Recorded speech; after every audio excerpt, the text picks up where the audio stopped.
You see this whiteboard? The whiteboard. Yep. Yes.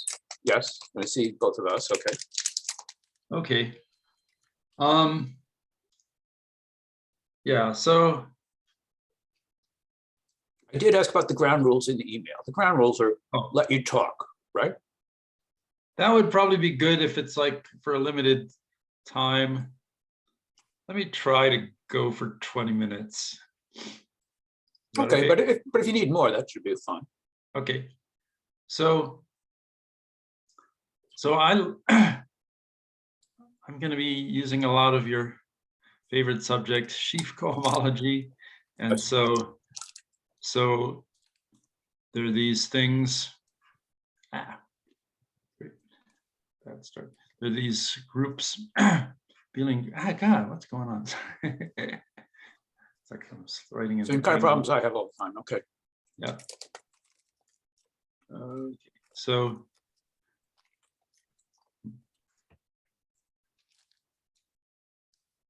there are these groups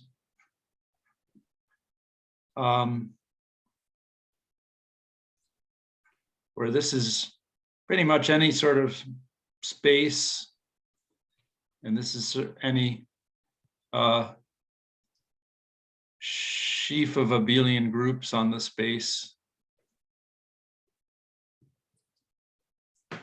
And there are lots and lots of ways to think about this. The way that I often find, well, there are lots of ways to think about it. And it's really important to like shift points of view sometimes. But a lot of the times the way I like to think about it is with Czech cohomology. So Czech cohomology is one way to define, or maybe you could say compute sheaf cohomology groups. And so for example, one thing that I'm always about is like second cohomology with coefficients in some sheaf.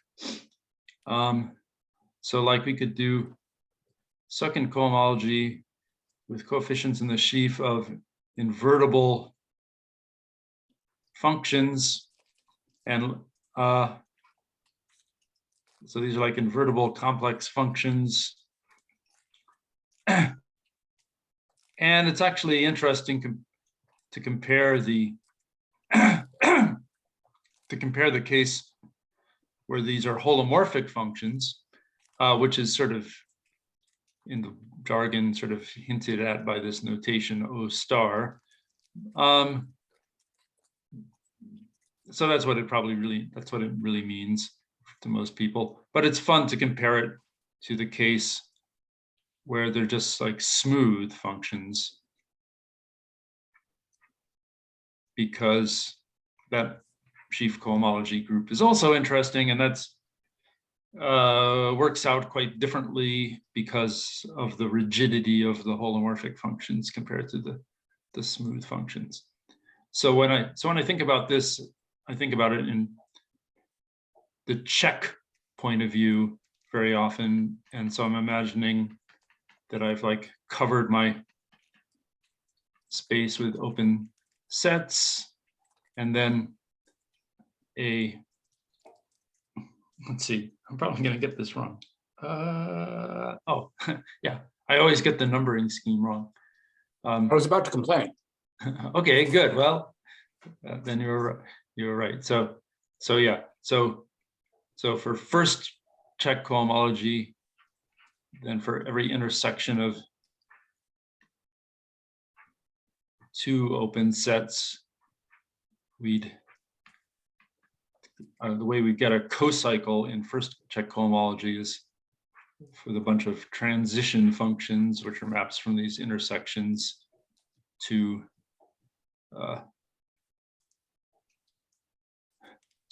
invertible complex numbers, which would need to be holomorphic or smooth, depending on which case we are doing. And then they need to satisfy the cocycle condition. it's a kind of consistency condition on triple overlaps.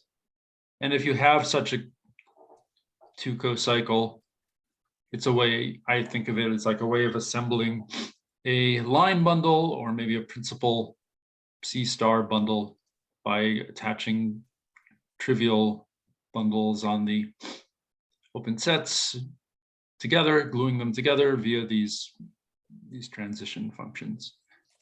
So I don't know, that's supposed to be sort of intuitive. And then the generalizations to the higher n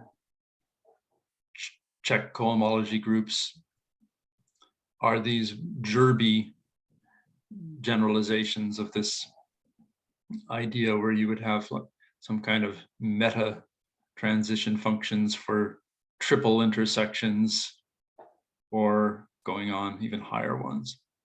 So, but that Czech way of thinking about sheaf cohomology, it's applicable to any sheaf of abelian groups.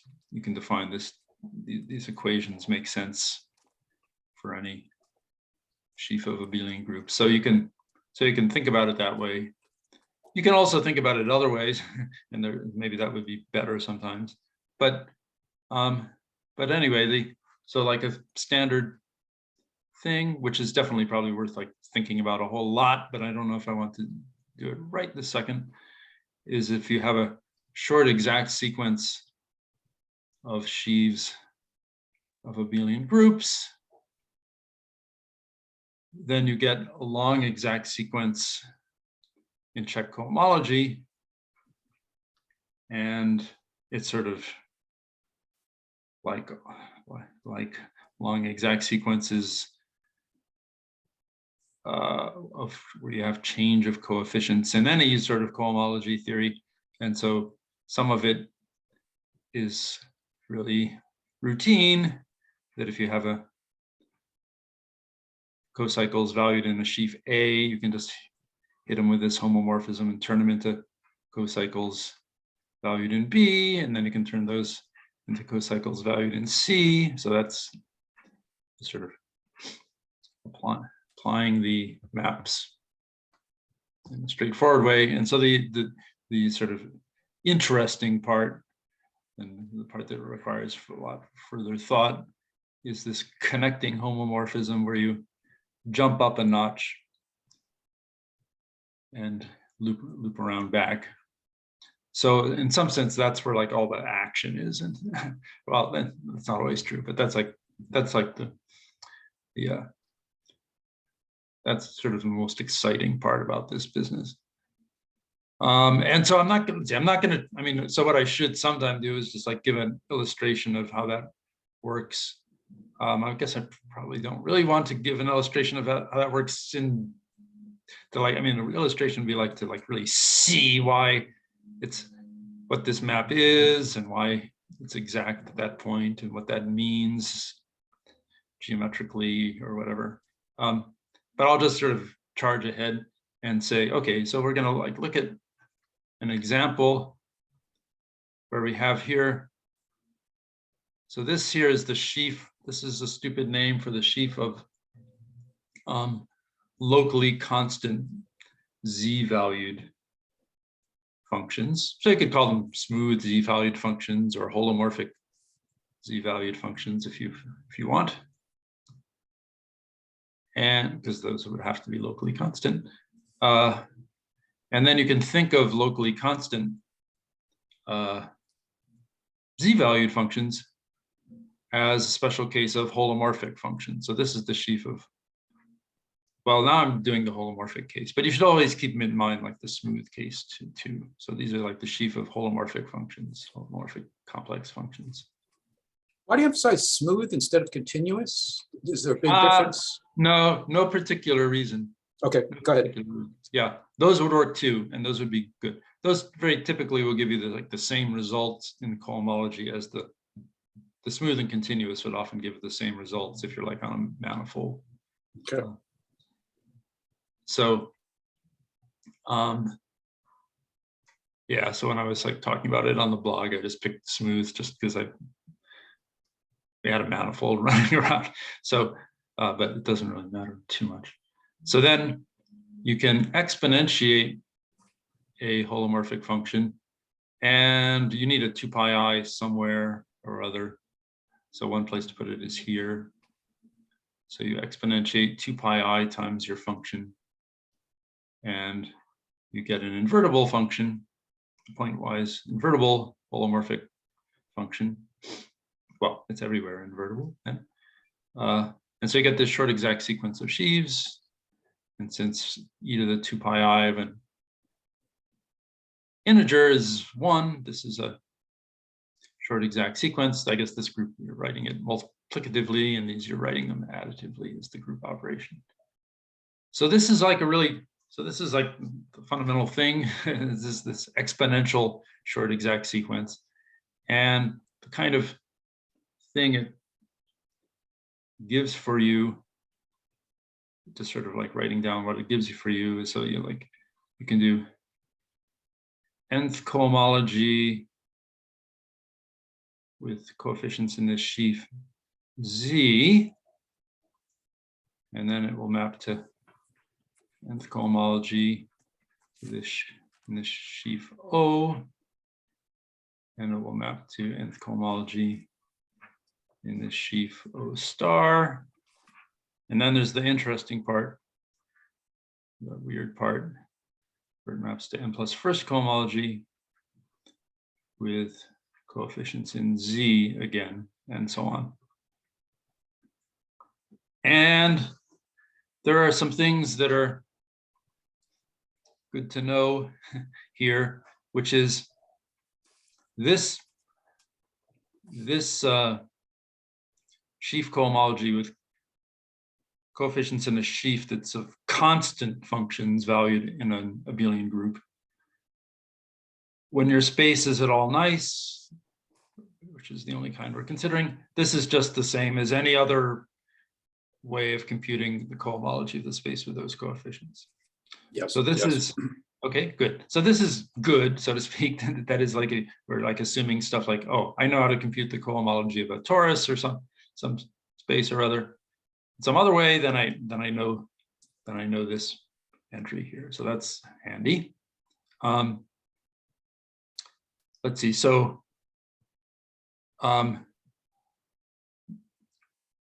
this thing is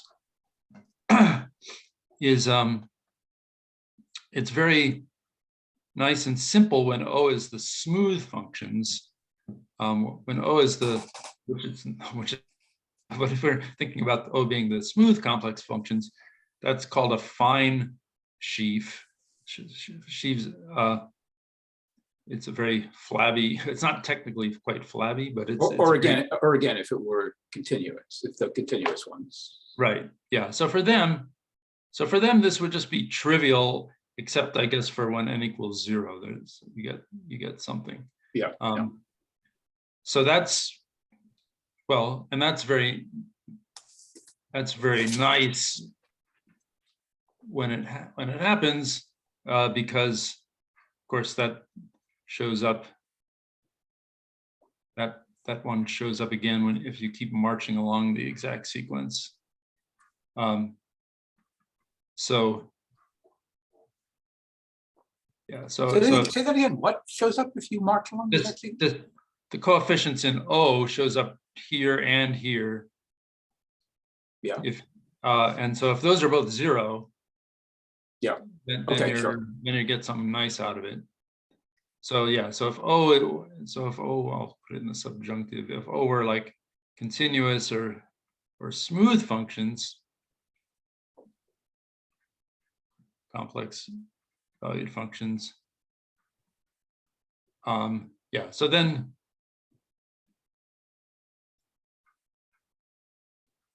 you'd get a lot out of this being 0. Yeah, right. Bigger than 0.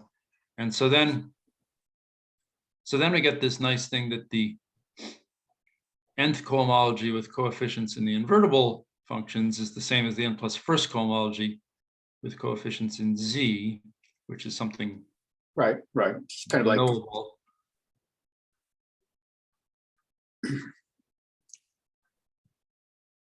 Sorry, are you talking? Because I can't hear you. No, I'm not talking. I'm just writing this thing down. So I'm saying then you get, I'm just writing what I said. So then you get that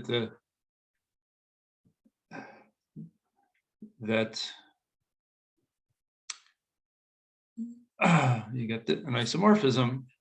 And so that's really great because the nth cohomology with your coefficients in the invertible smooth or continuous functions, that's classifying things like line bundles or gerbes or things like that. And so we're saying that like when n is 1, it was line bundles.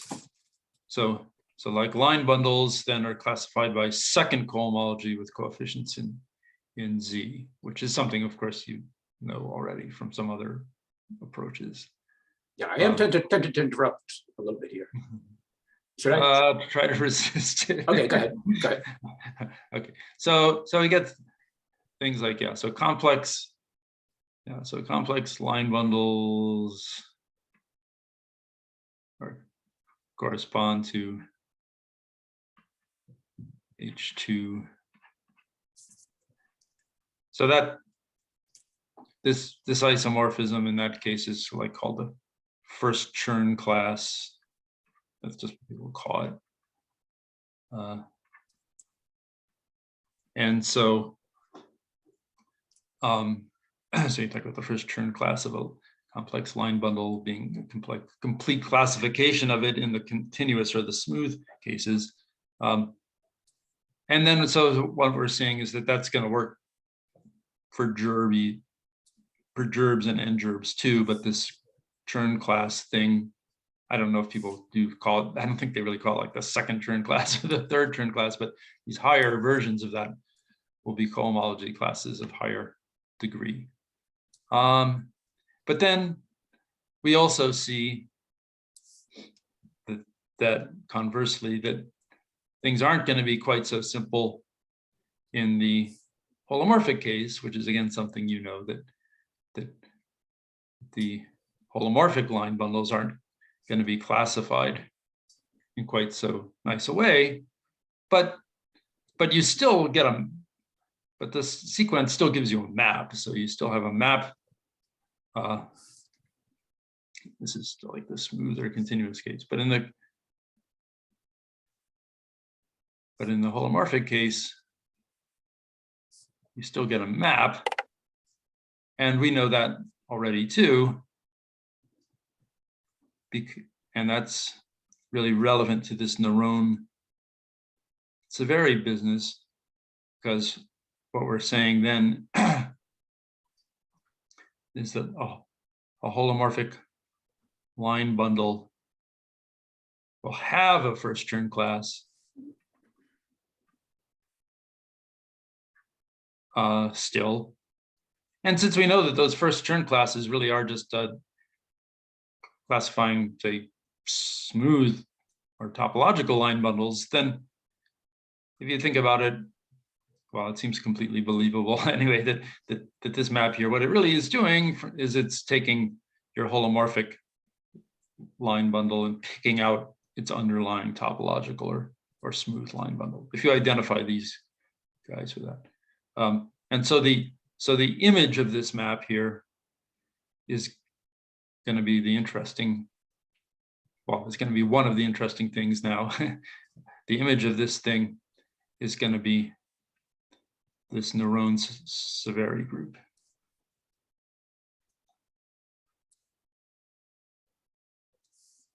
That's one of the interesting things. The other interesting thing is the kernel of this map. So because the kernel of this map is going to be about all the different holomorphic line bundles or gerbes or whatever that share the same, say, trivial underlying smoother topological line bundle.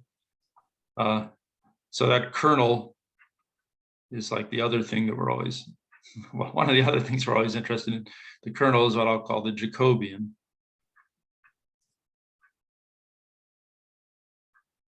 which is that's what it is in the case, in the classical case when n is 1 here. Oh, sorry, I wrote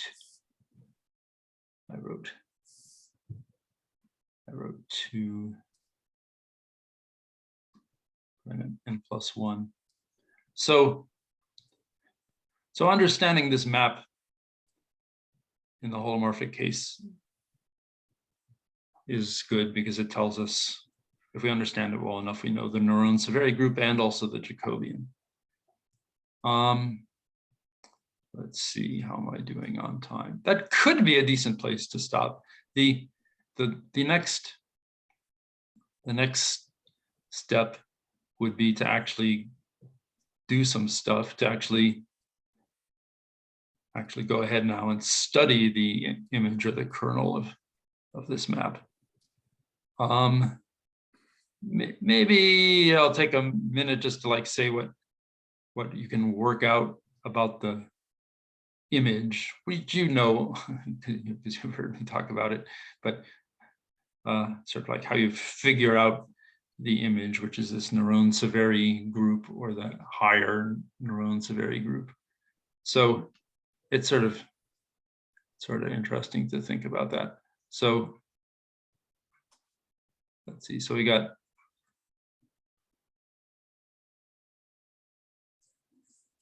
H and X. Sorry.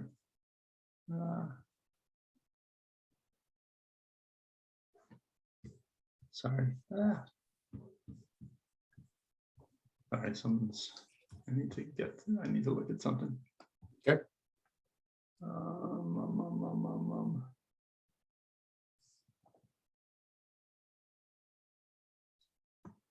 Yeah, okay. I think I want to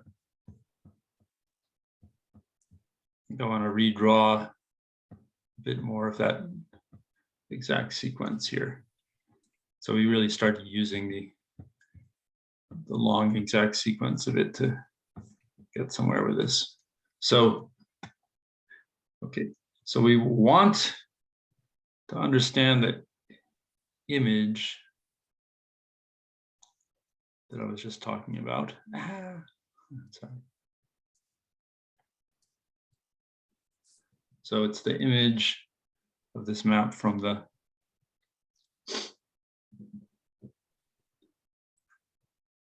nth cohomology of X with coefficients in the invertible functions to the n plus first cohomology of X with coefficients in Z. So we want to understand the image. That's going to be this like Néron Severi group. But what we do is the usual thing we do with exact sequences. We say, oh, well, the image of that one is going to be the same as the kernel of the previous one. It's the only way. It's the only way you get anything out of it. Yeah. Out of this game. So,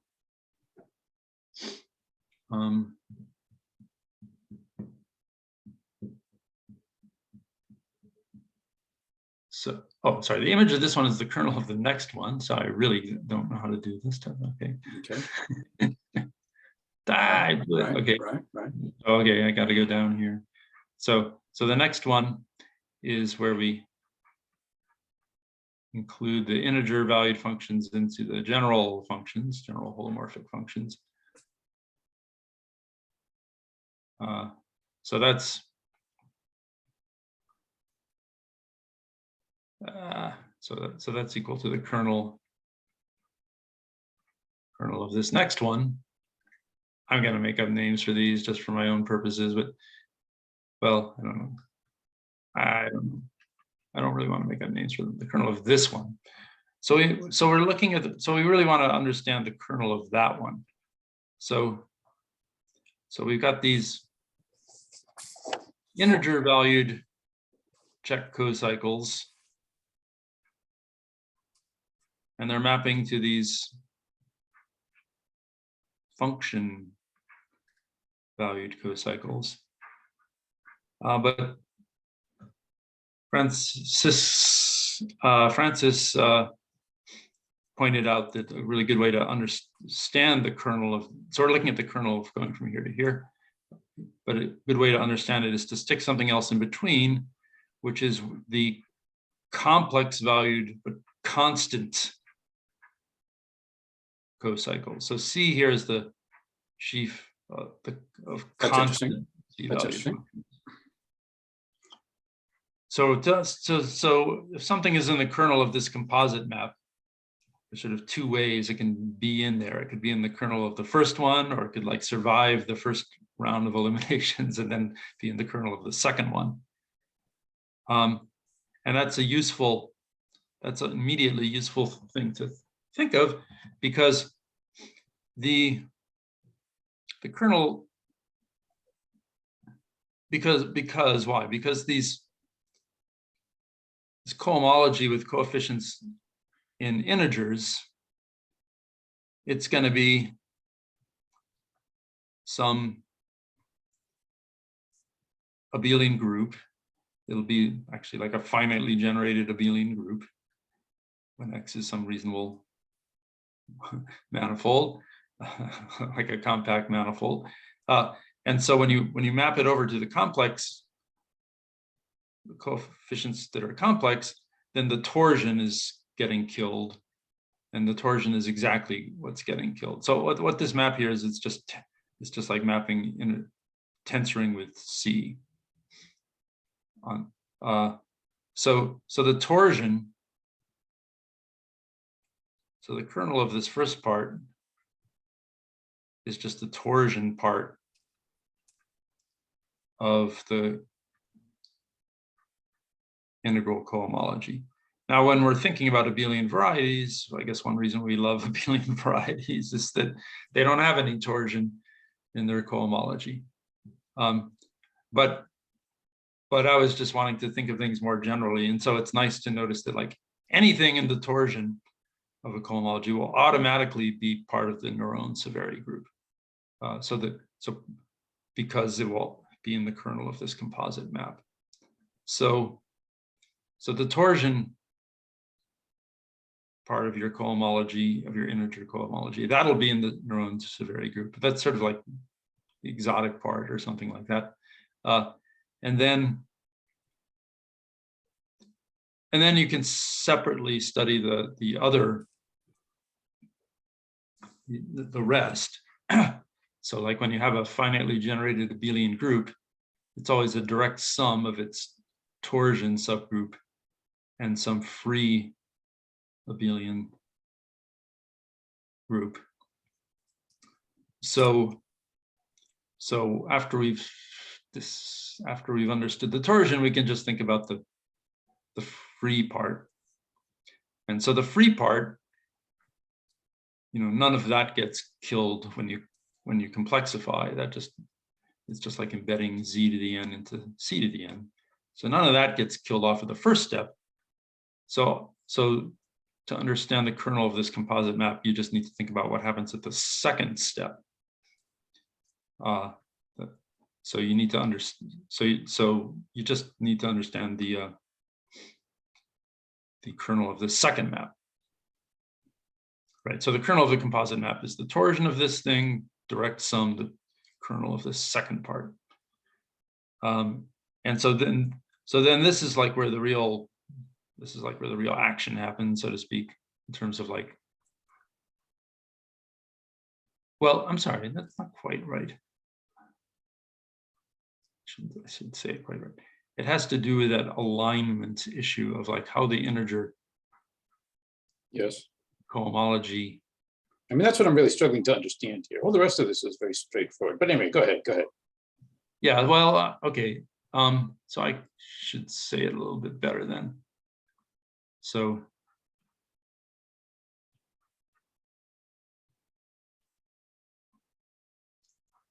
let me write that same little thing down again. So we've got like this first step where we're going from the integer coefficients to the complex coefficients I'll call that F. And then we got this second step where we're going to coefficients in the functions, and I'll call that G. And so what I'm really doing here is I'm saying that the kernel of the composite map, you can think of it as first the kernel of the first step. So that's the torsion part of this. But then it's actually a direct sum. So we look at the non-torsion part of this, the free part of this, and we look at its image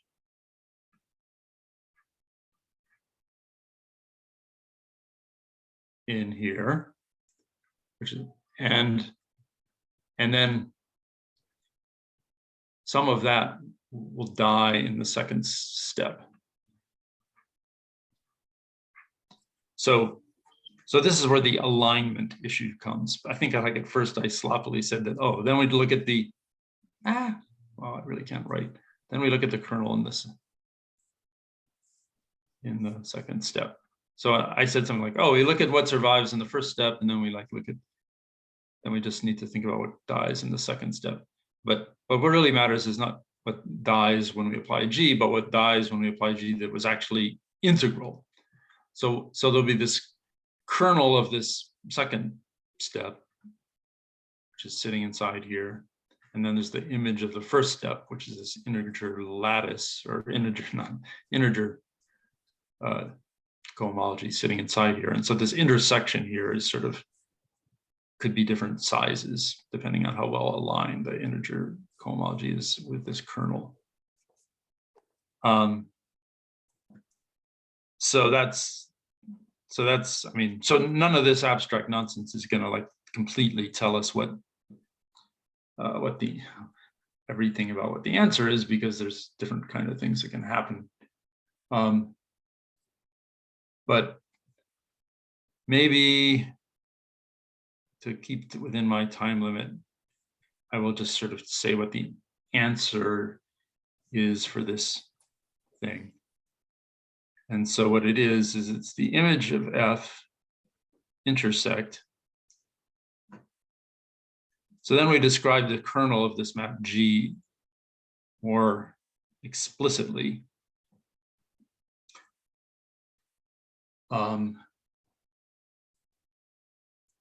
So this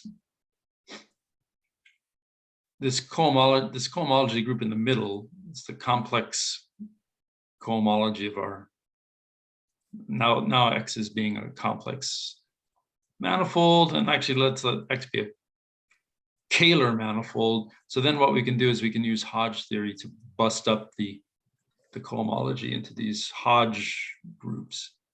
And so a priori, you might think, okay, I can just bust it up and I can get all sorts of Hodge groups, H, P, Q, or Hodge diamond, where P and Q add up to the right thing.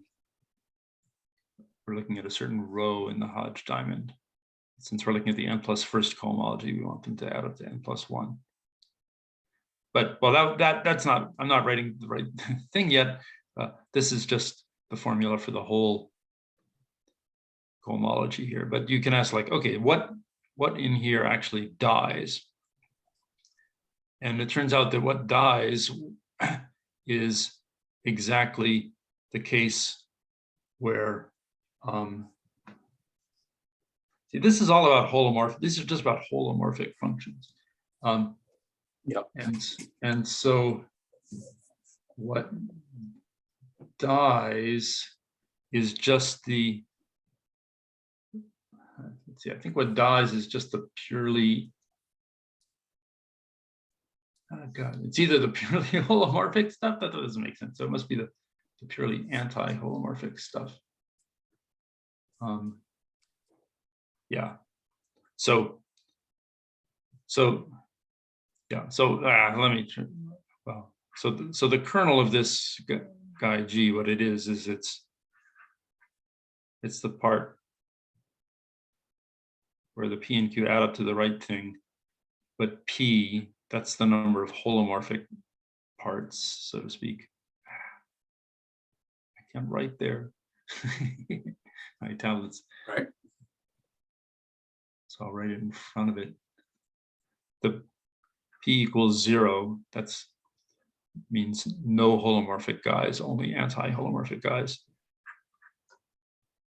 That end of the, or whatever you call it, like that end of that row of the Hodge diamond, if there is a part where P is equal to 0, that's what's killed off by this map. So I could say, okay, so a better answer, and actually a correct answer to this question of what this Néron Severi group is it's the part where P is equal to, sorry.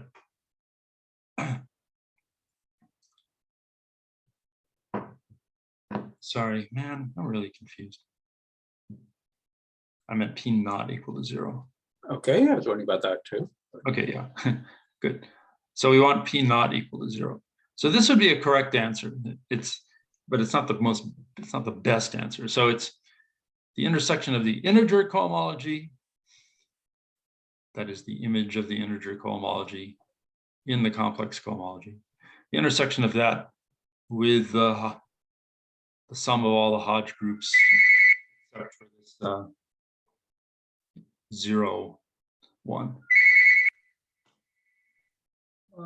Sorry, I gotta answer this. Go ahead. Hello?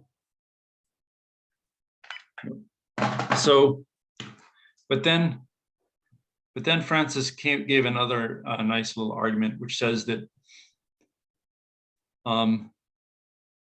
these integer cohomology classes, they actually map to real cohomology classes sitting inside the complex cohomology. Right.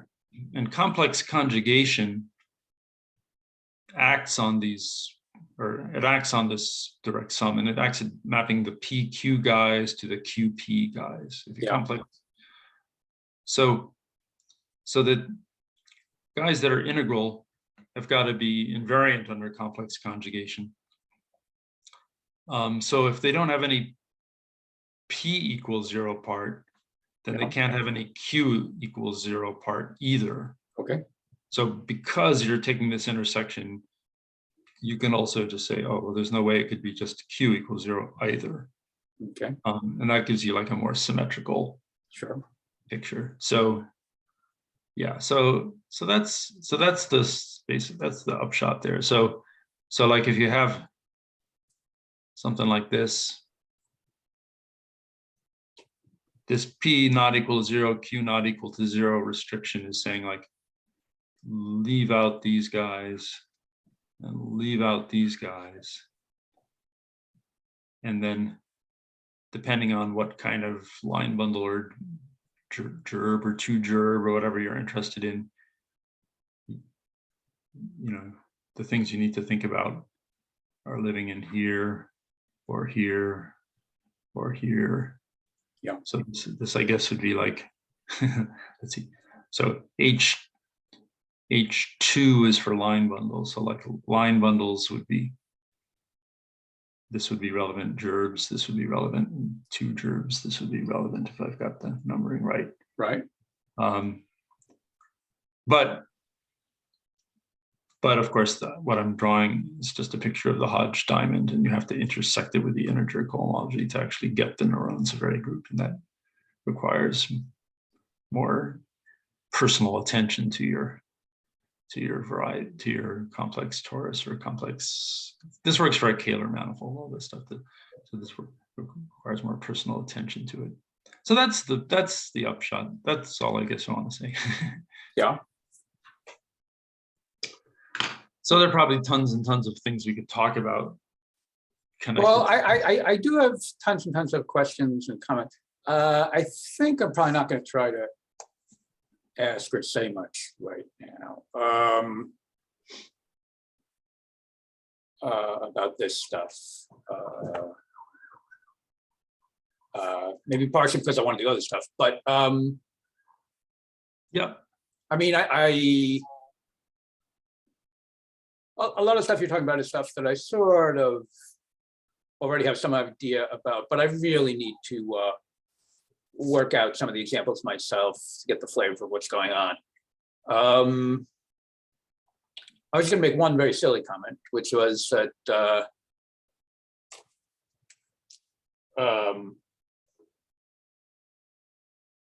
I mean, you were talking about what happens if you do the case where the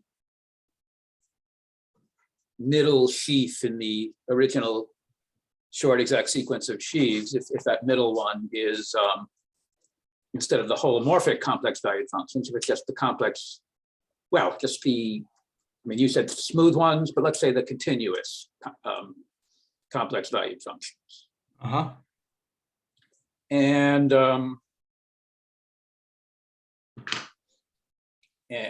you were commenting how that, you know, that ends up giving you a very strong relationship between the sheaf on the left and the sheaf on the right, with a shift because of the way that the connecting homomorphism is involved. Mm-hmm. And I just wanted to comment that you know, you mentioned how with the locally constant coefficients, you're just getting ordinary cohomology. But that's also true for what I'm saying. It's you know, locally constant is really just a special case of continuous. So if you're just doing continuous valued functions in a topological abelian group, then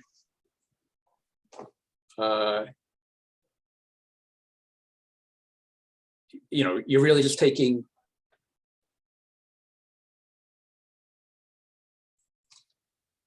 it's really just a homotopy thing. It's really just a homotopy thing. It's that kind of what I'm saying is that I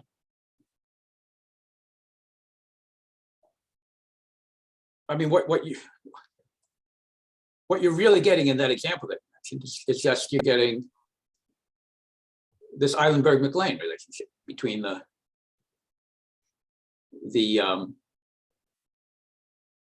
groups valued on the circle of the abelian group given by the circle or given by multiplication on the punctured complex plane. Those are homotopy equivalent. And that's just, you know, that's, you know, so the integers, the discrete integers, that's the 0th Eilenberg-MacLane space. And the corresponding first Eilenberg-MacLane space is the circle and, or, you know, the punctured complex plane. And so this equivalence that you're getting in that case is just that shifted equivalence of the cohomology groups between, you know, coefficients in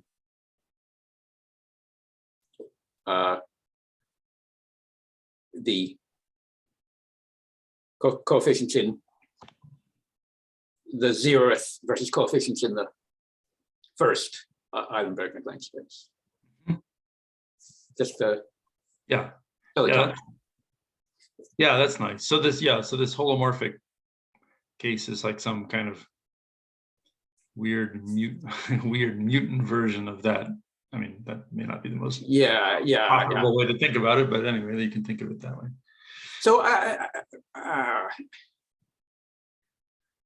have a whole lot more to say, but it's a whole lot more to ask about. Well, also a whole lot more to say, but I think I'm not really going to try to say it now. I just really need to think more about how this whole alignment issue relates to the general mechanism of sheaf cohomology. Mm-hmm. Sure. Yeah, that's fine. I don't feel an impatient urge to talk about this more than I just did. So we can just switch over to what you were, the stuff. Okay. I guess I'll try that now. We'll get out of here. So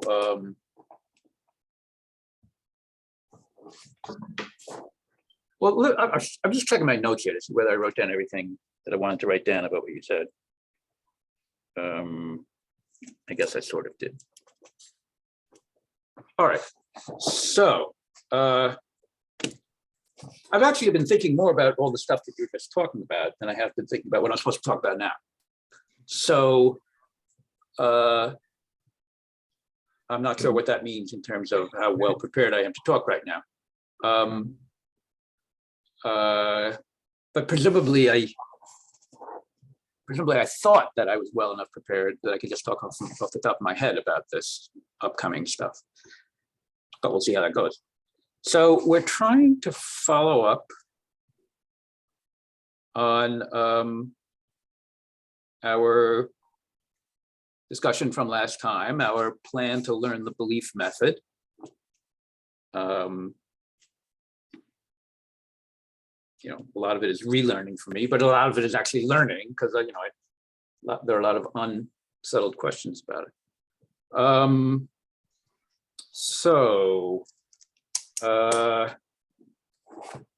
right, so I'm supposed to get this to work somehow. I'm supposed to share my screen, okay.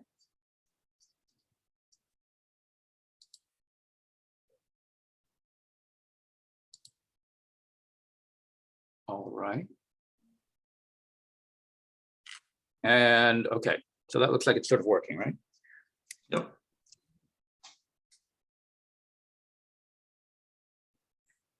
Okay. And all right, so back to the belief method.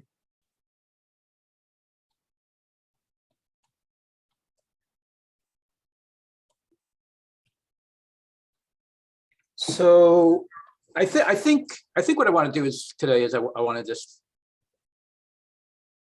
try a zillion examples, start trying a zillion examples, hopefully very suggestive examples.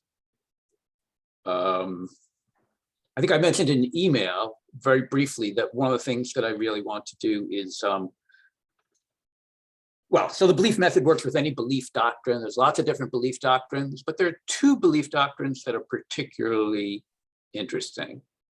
And one is the one that we've been working, we've already started working on, the belief doctrine of symmetric, monoidal, locally presentable categories, which I sometimes call those algebro-geometric theories, because a very important source of these kind of categories, these kind of syntactic categories, is the category of quasi-coherent sheaves over a nice algebraic variety. And so that motivates the name algebro-geometric theory. These are theories that arise in the context of algebraic geometry. But there's this other very interesting belief doctrine, which is sometimes called the belief doctrine of geometric theories. Geometric theories is more or less a synonym for Grothendieck topos. And topos have a lot to do with sheaves. Topos theory is a kind of abstraction of the concept of sheaf. I mean, there's other ways to think about what topos theory is, but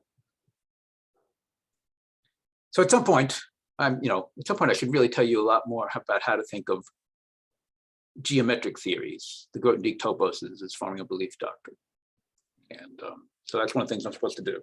But that's not what I'm going to do today either. What I'm going to do today is, go to this doctrine of symmetric, monoidal, locally presentable categories, and just start trying a zillion examples. So what should I start with? I'm tempted to say, let's try the theory of an object. Have we talked about this example yet? Let's see. Yeah? Perhaps we did already talk about this example. I don't remember talking about it in this doctrine. So, yeah, we did. I guess we did, yeah. Yeah. So it's like, it's because it's a famous thing that Joyal already worked out, more or less. That the category of structure types under, what did you call it? The Cauchy product? Cauchy tensor product? Yep. Is has this universal property, if you say it the right way, of being free on one object. So yeah, okay, so that's the theory of an object. Okay, so we've already done that.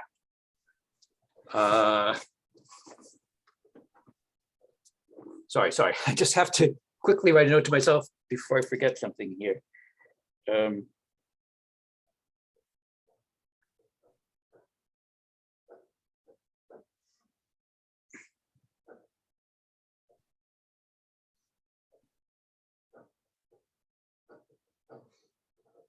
Sorry for the interruption.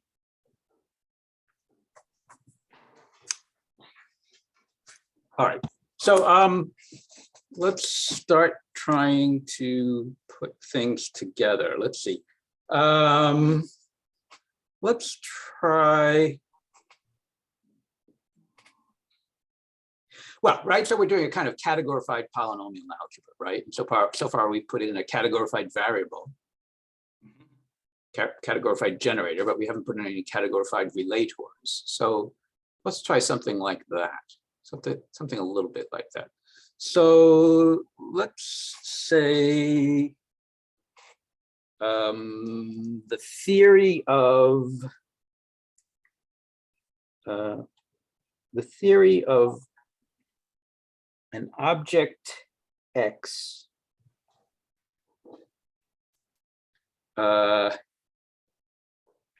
with let's say, so okay, the initial object is 0, or the empty set, or whatever you call it. 0, and because it's initial, it has a morphism to any object you can think of. So we can think of an object such as, for example, how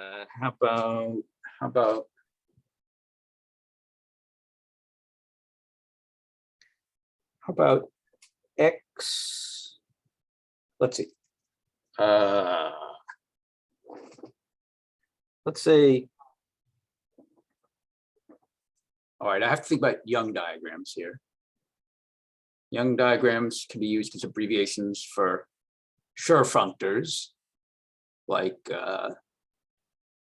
symmetric tensor cube or exterior cube.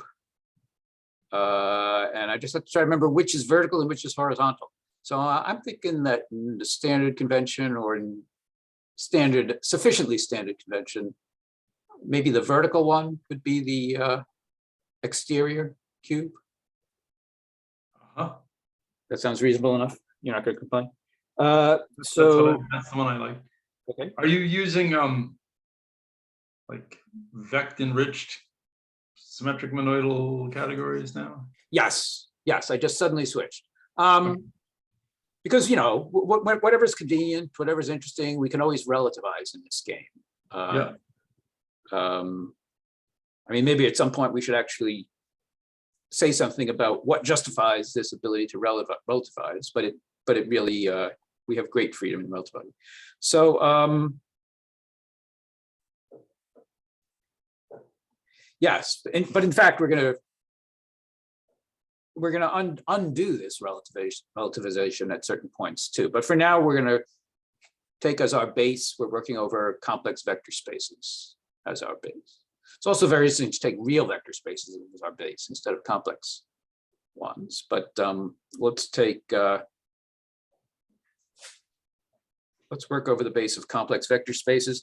And so I'm just imposing an axiom. So far, right? So far, I just wrote down something that automatically exists. So I didn't constrain the object X in any way. But I could require this this morphism to be an isomorphism. So that's a constraint or an axiom that we can believe in. And so let's see. I mean, as always with the belief method, you can always try to literally follow the rules of the game, literally use the belief method. And you can also always just, instead of that, you can always just take wild guesses, and that often works well too. So maybe I should ask you in this case, do you have any wild guesses as to what's this going to give, as to what the syntactic category of this is going to be? So it's going to be, we're relativizing to the complex vector spaces. So this is a vector space enriched category, and it's symmetric monoidal, locally presentable, or it's symmetric monoidal, locally presentable. The symmetric monoidal tensor product preserves the colimits in each argument. So do you have any guesses, or you don't want to guess? Or? I think about this stuff with Todd and Joe. I don't know if I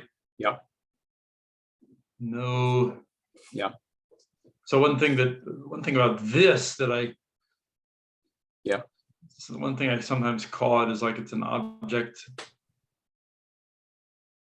Well, this is sloppy, but it's sort of like it's an object of even dimension, at most 3. So one part of what I was trying to emphasize there is that sometimes I prefer to say something like that X is isomorphic to its, sorry, the second exterior power of X is isomorphic to the unit object. Right, let's write down that other theory. Mm-hmm. So the theory of an object X. Well, so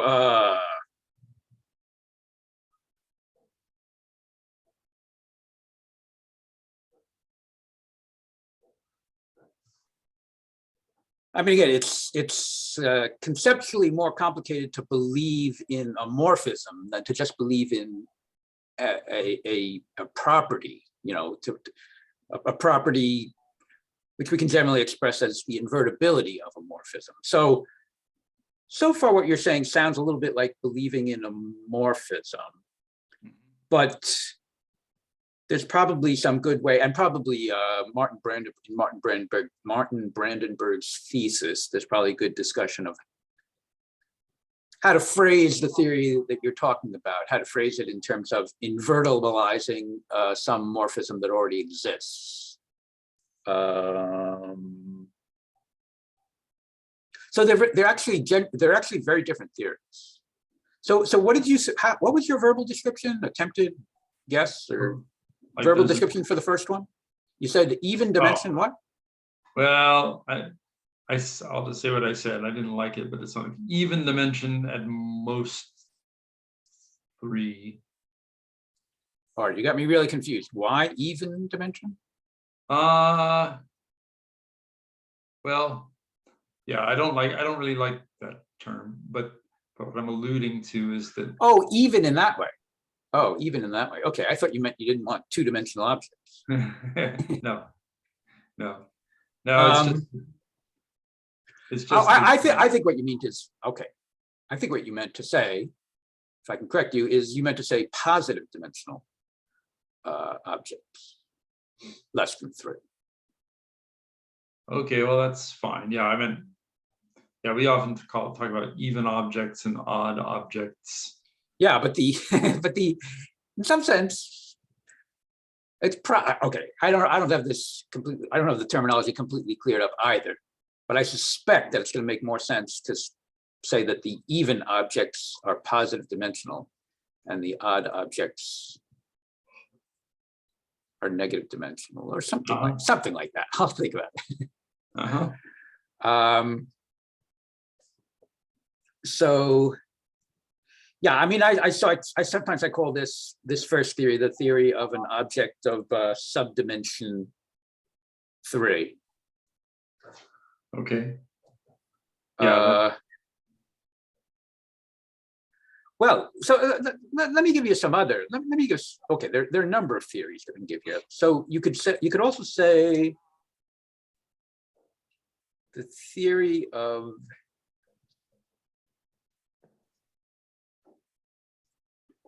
X. I'm using very careless, off-the-cuff notation here. But you could say theory of an object X, and let's assume that there's an adjoint for it, which I'm writing as X star. Now we can write that out in terms of, there's an adjunction between, there's a cap and a cup, and there might be some arguments about how, different ways of doing it, but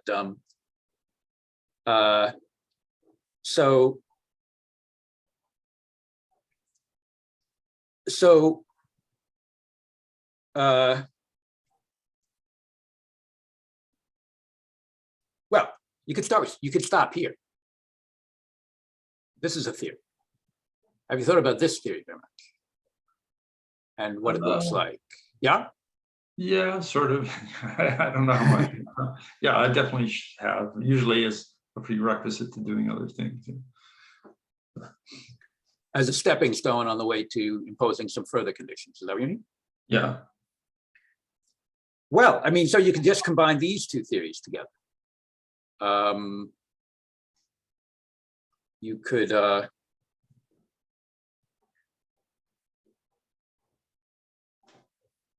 so we have the theory on top, and then we have the theory where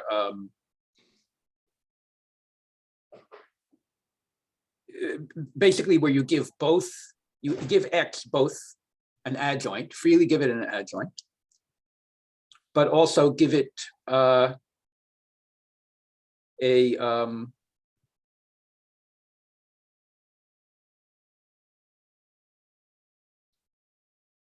give it this property that the comparison morphism from 0 to the exterior cube should be invertible. So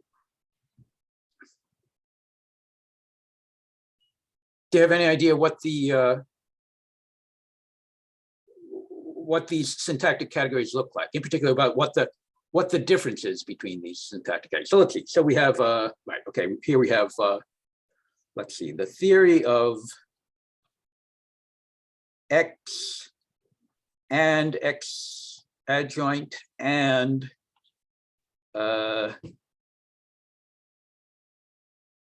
this.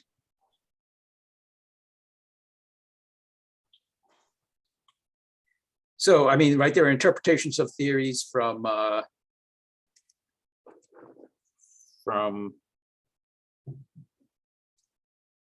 right there. There's an interpretation of theories that way, and there's an interpretation of theories that way. And in fact, this is relative to the base that we're working over. This is a sum of theories. This is just right. I mean, if you just you could say this is a push out of theories over our base, or even just a sum of, if relatively it's a sum of theories. Are you happy with that? I mean, that's the principle of sketches, right? I mean, every time you're writing down the sketch, you're just sort of implicitly saying, well, we're taking a big colimit of theories. We're just throwing together, we're believing in all this stuff. So, okay, when you say you've done examples like this, maybe what you more particularly mean is that you've done this mostly working with with absolute two ribs. Yeah, that's true. Okay. But I mainly am shooting for often is, sometimes what I'm shooting for is trying to get like the category of, like the category of two-dimensional vector spaces, and these would be like not quite there yet. But I'm very but I'm also very interested in this. Yeah, so I don't know like a snappy name for these guys, for the models of these guys. Oh, sorry. Well, again, so there are model categories, but there are the syntactic categories. And I thought we were talking about the syntactic categories, but did you just get me confused here? You just brought up something about the model categories. Yeah. Anyway, I'm eager to hear what you have to say about these. I've thought about similar things as well, but I don't have anything great to say about these in particular exactly.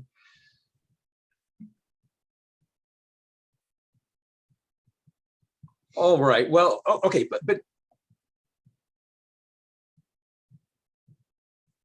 again, shifting from the model point of view, shifting from the point of view of the spectrum of models of one of these two rigs, can you say anything about the syntactic category? Not the spectrum of models, but the syntactic category. It's at the decategorified level. I'm saying, not the variety, but the commutative ring. Not the affine variety, but the commutative ring. Can you give an explicit description of that, or you don't want to try? I don't really want to try. I think there should be something really fun going on about some kind of generic situation where something has where the second exterior power is invertible, and then some kind of non-generic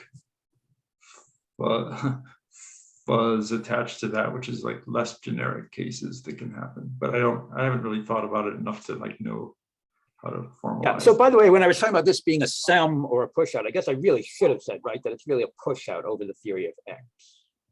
We're already, right, this is the push out. Maybe that's why you got confused when I was trying to say that there was a sum or a push out or something. The push out is really over, we've already got this. We're amalgamating with this object X. It's the same object X in both theories, so that when you do the push out this way, that you get. So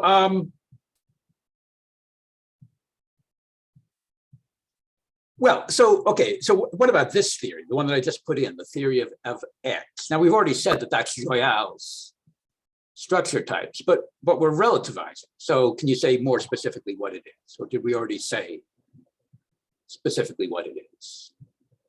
Explicitly, yeah? It should be functors from the groupoid of finite sets to vect. Yes, you don't want to try to manipulate that, simplify it in some way. You're not tempted to. I mean, we've probably already sort of said it, but maybe you're not sure what I'm going for here. Should I just say what I'm going for here? Yeah, say what you're aiming for. It's more or less I'm tempted to say it's not quite right. I mean, I'm tempted to say that it's like a two Hilbert space with basis given by the Young diagrams. Okay. And there's a tensor product on that. Oh, I forget the name of it.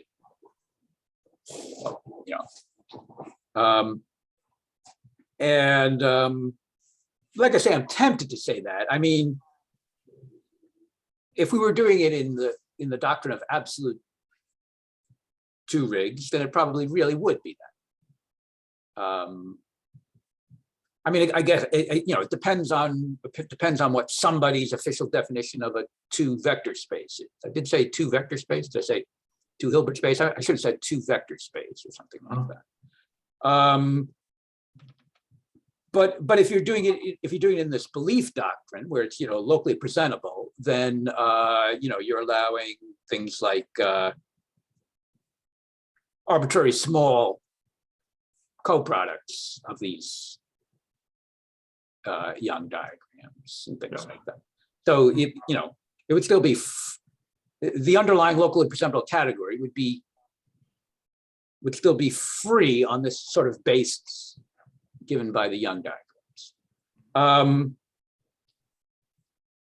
So from that Young diagram point of view, do you have any descriptions that you would say about? Well, okay, I'll tell you what I think the answer is for this one over here. Okay. Okay.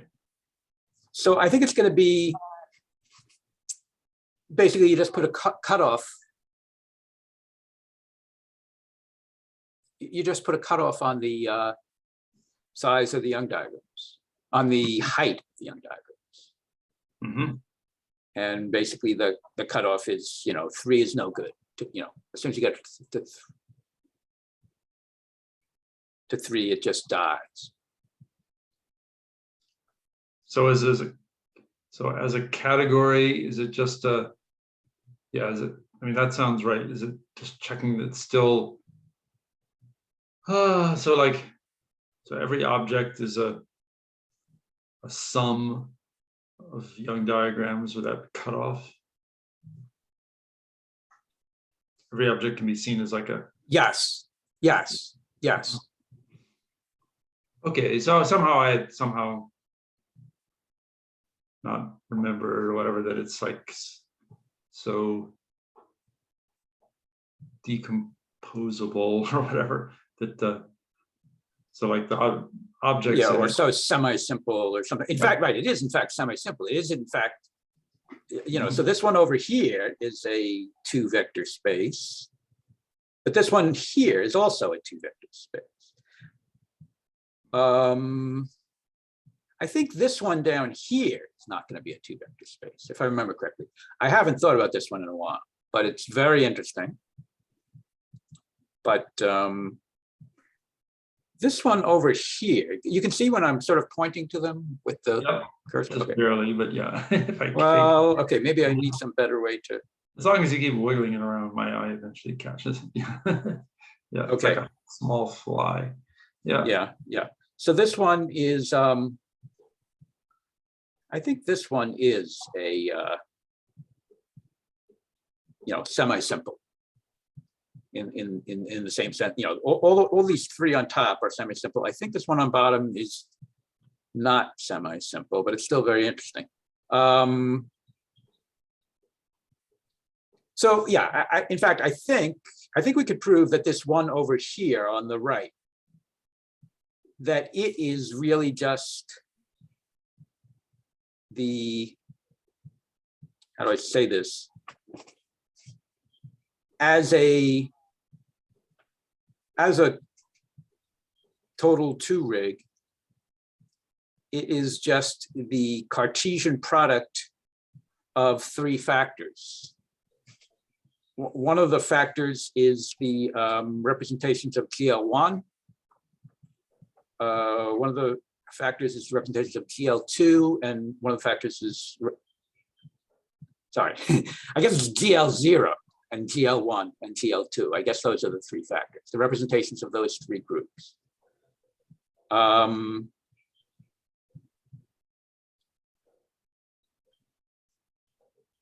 So GL0, that's really just the category of complex, the representation of that is really just the category of complex vector spaces itself. The category GL1, the representation, the irreducible representations of that is well,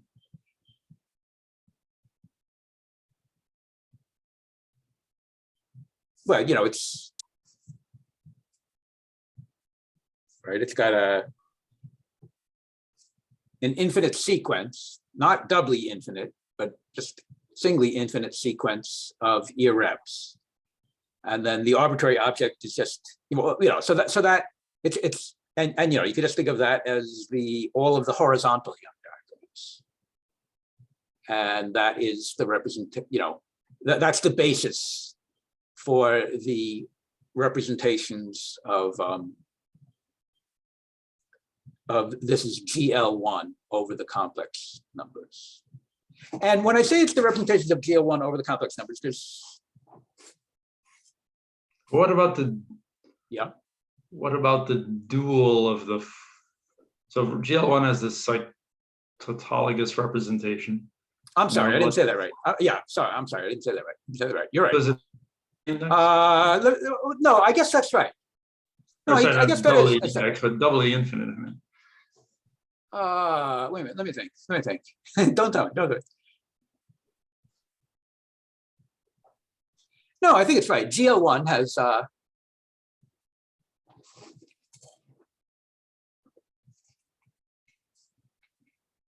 GL1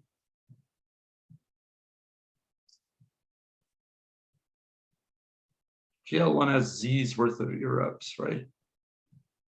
That is. Yes. Okay. Wait a minute. Okay. Let me think what you're saying. Maybe I screwed up here.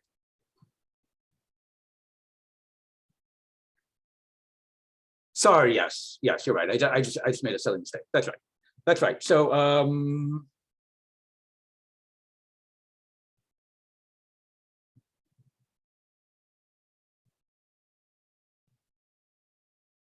all right. Let me think what you're saying. Wait a minute. Something's bugging me here. Boy, I haven't thought about this. I haven't thought about these such a long time. I'm making some silly mistakes here. Let's see. Yeah. Right. I mean, right. The mistakes I'm making are obvious, but I'm still trying to figure out the right way to fix the notation. Fix Cauchy. What am I trying to say? What am I trying to say here? So.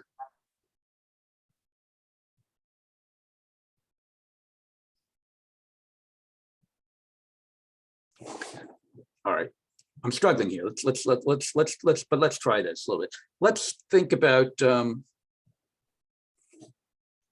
okay, you're putting me on a spot here. So, but there's a whole bunch of things to say. I'm saying a lot of things in a very sloppy way. Let me try to fix one of the things that I already said that was a bit sloppy before I try to fix these huge mistakes that you just pointed out. So. So first of all, I'm going to be talking a lot about some representation categories of some affine algebraic groups, like for example, GL n over the complex numbers, and we're going to be connecting those representation categories. We're going to be analyzing those representation categories as theories that we can sketch, and the hope is that there will be a very sensible correspondence. The representations of GL5 or something like that should intuitively be the theory of a 5-dimensional object in some sense. There may be all sorts of fine print there that we need to clarify, but that's sort of the goal here. So one of the things that happens here, which is an important ingredient in getting this to all fit together, is that you have to consider the fact that a lot of mathematicians talk about a lot of different kinds of representations of groups, and the kind that are most useful to us is when you take an affine algebraic group. And so when you think of an affine algebraic, okay, so I mean, it's pretty straightforward, but let me think about an affine algebraic group. I just have to stop and think about what does that amount to in terms of a Hopf algebra. So this is an affine algebraic group over some particular commutative ring. And so that's a kind of Hopf algebra over that commutative ring. And I just have to stop and think about whether it's commutative or co-commutative, because I always get these backwards or something like that. So I guess now that I think about it, it's a commutative Hopf algebra. A commutative Hopf algebra over a commutative ring, that's basically synonymous with an affine algebraic group over that commutative ring. In particular, the affine algebraic group does not have to be abelian. If it were, then it would be a bicommutative Hopf algebra.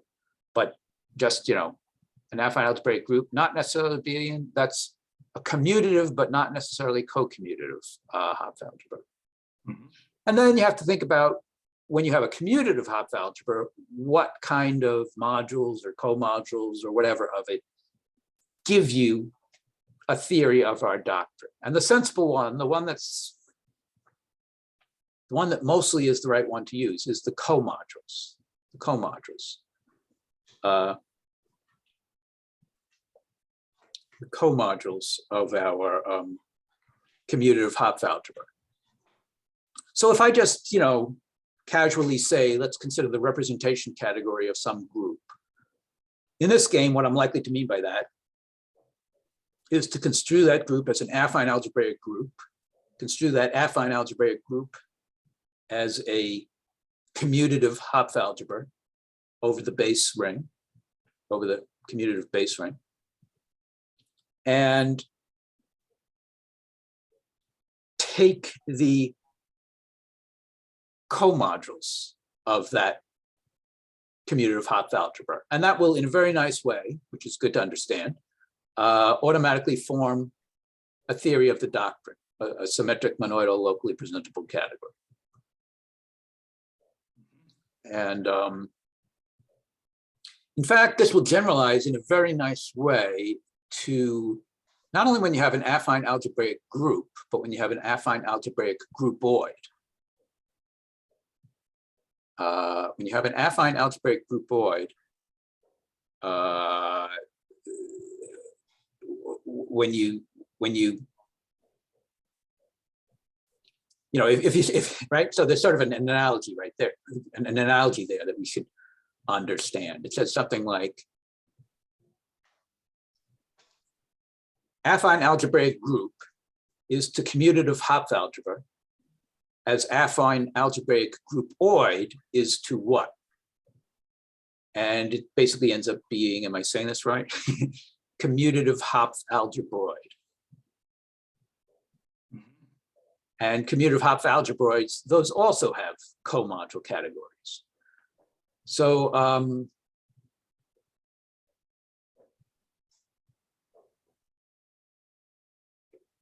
yeah, so there's going to be a very interesting interplay between the theories of our doctrine and the commutative Hopf algebroids over our base. Those are like affine algebraic groupoids over our base. So it's like, how much are they like the general theories of the doctrine? Are they special? And how are they special? They have these duals, right? Sorry, the objects in there have duals? The models have duals. Well, let's see. Oh, okay. Oh, you're saying the representations have duals.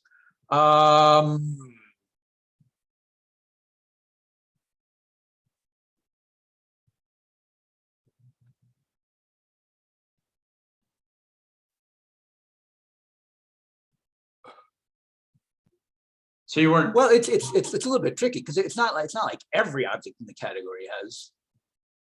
It depends. Also, it depends what you mean by dual, right? I mean, it sounds to me like you're using dual to mean adjoint at the moment.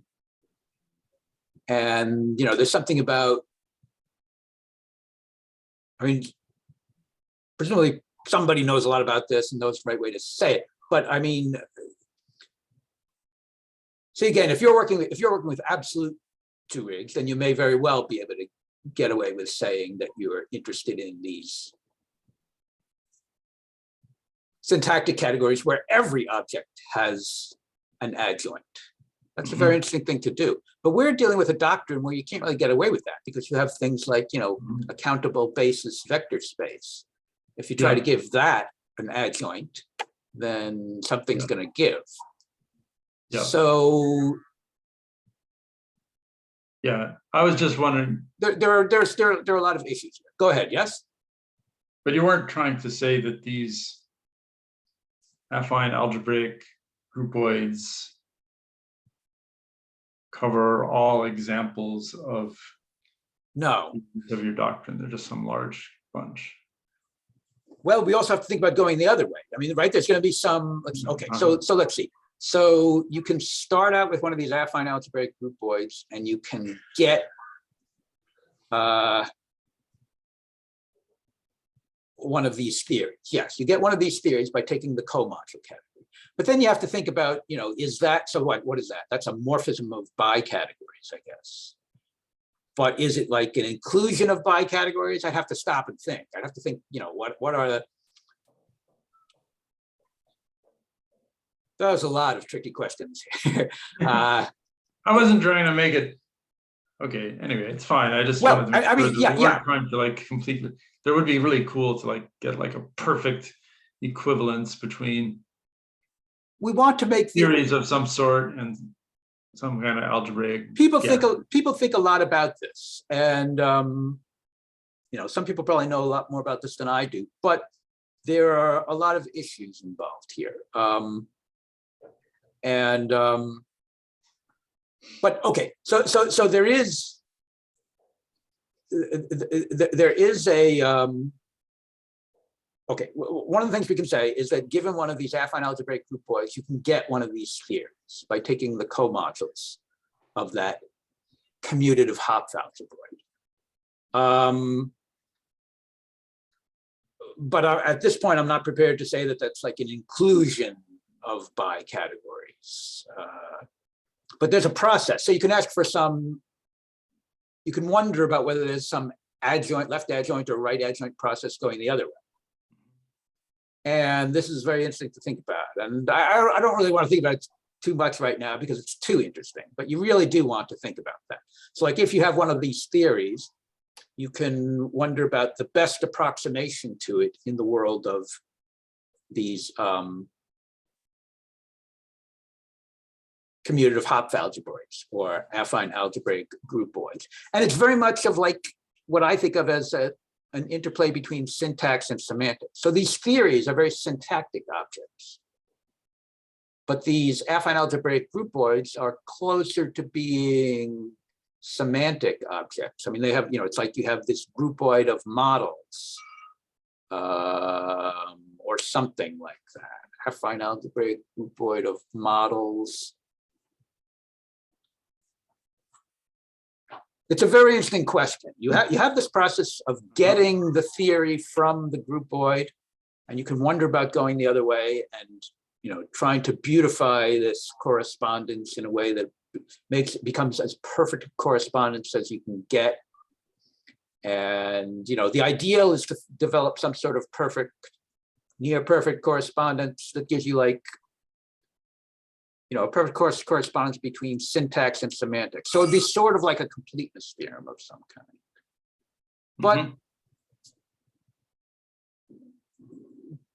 But I certainly don't know at the moment. I don't know, you know, the best, most perfect completeness theorem to tell you about this. I'm just saying it's a very interesting theme. The question you bring up is a very interesting theme to think about. But you know, so there's a tension between these. So I really like the syntactic viewpoint, but this semantic viewpoint is also very interesting. And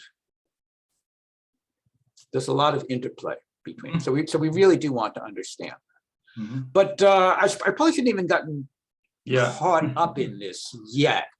I guess my excuse for bringing it up was we are going to be dealing with very concrete stuff about representation categories of groups, affine algebraic groups.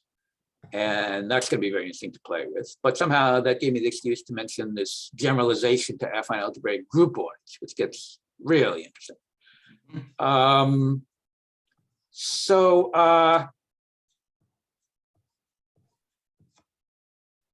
Yeah, so when you're trying to get the correct syntactic categories, very often, and when you're dealing with an affine algebraic group, which, you know, implicitly gives you some concept of models, the torsors of the group are sort of like the models of the theory. Anytime you have one of these affine algebraic groups, you want to arrange things in such a way that you're going to get a theory from that, and the models of that theory are going to be the torsors of that affine algebraic group.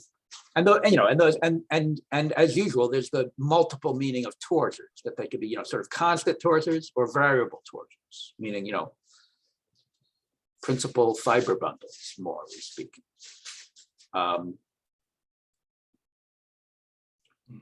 Right? I mean, a constant torsor is just kind of like a copy of the group that has forgotten where its identity element was.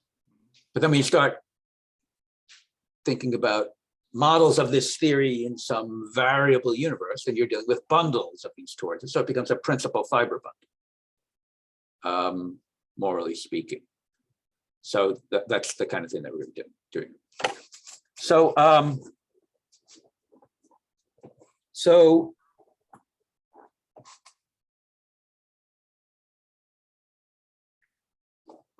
yes. So, I hope you gave him time to talk before. so,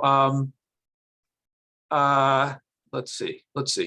What am I trying to say here? So, actually, I'm still getting confused by this blunder I made about thinking about GL1. Let me just think about it for a moment. GL1. All right, let me go back up on the screen here. Stare at what I wrote down. Maybe I can see where my mistake is.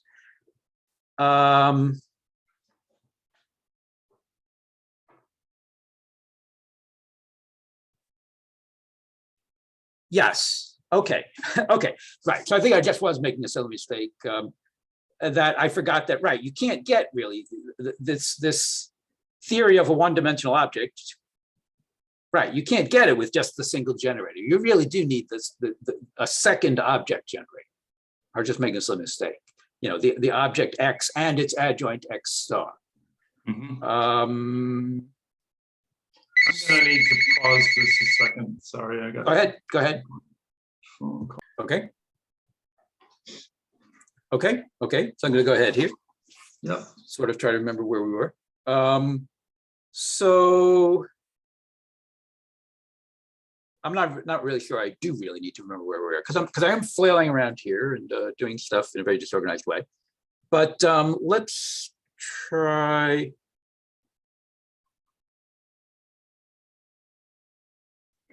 All right, I'm gonna just start randomly trying to draw a picture here of what happens. This is just sort of like a somewhat useful pictorial way of organizing these Young diagrams that have just two rows.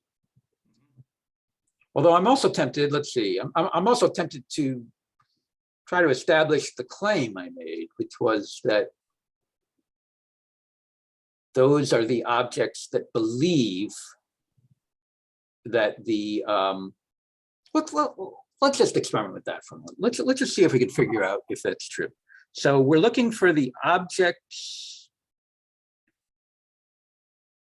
We want to understand what it means for a believer, B, to believe our axiom, which says that 0 maps isomorphically to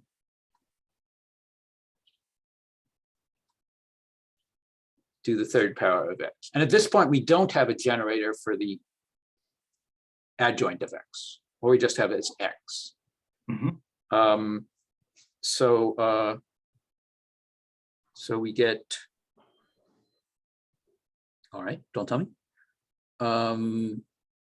So belief always has to do with homing into the believer.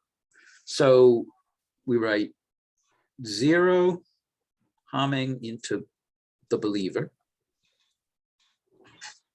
Mm-hmm.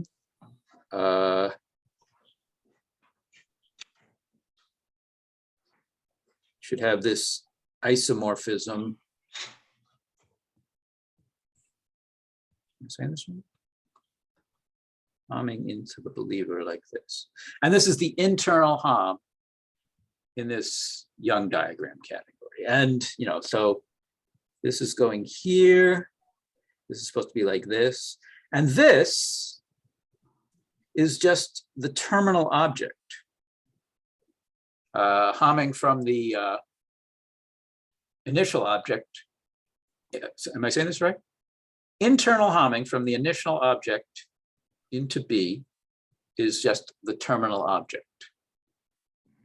And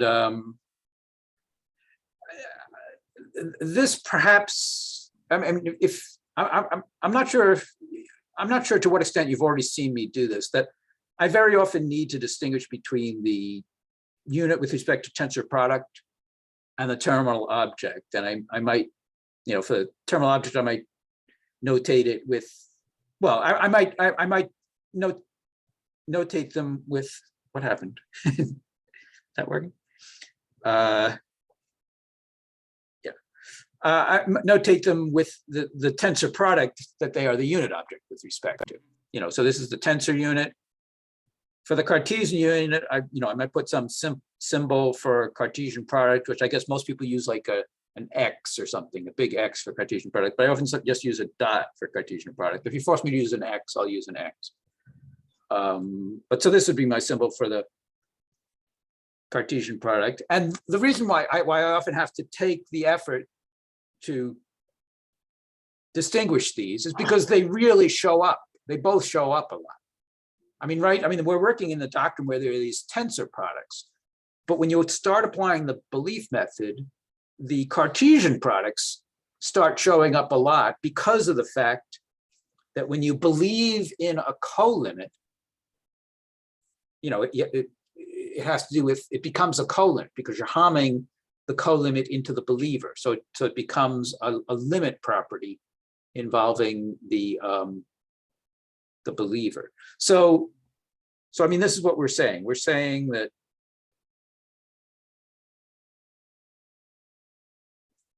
this should be terminal. Now, I guess I should think about what's,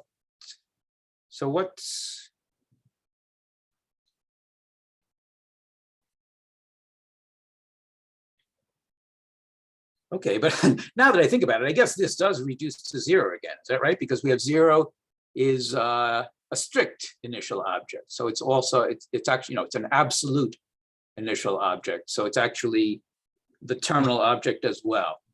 Okay, I was worrying about that. Yep. Yeah. So yes, I built up this fact that I very often need this terminal object. But then it turned out, in this case, because the initial object is absolute, it's also the terminal object. So yeah, I didn't have to worry about that. After all, I didn't have to worry about that.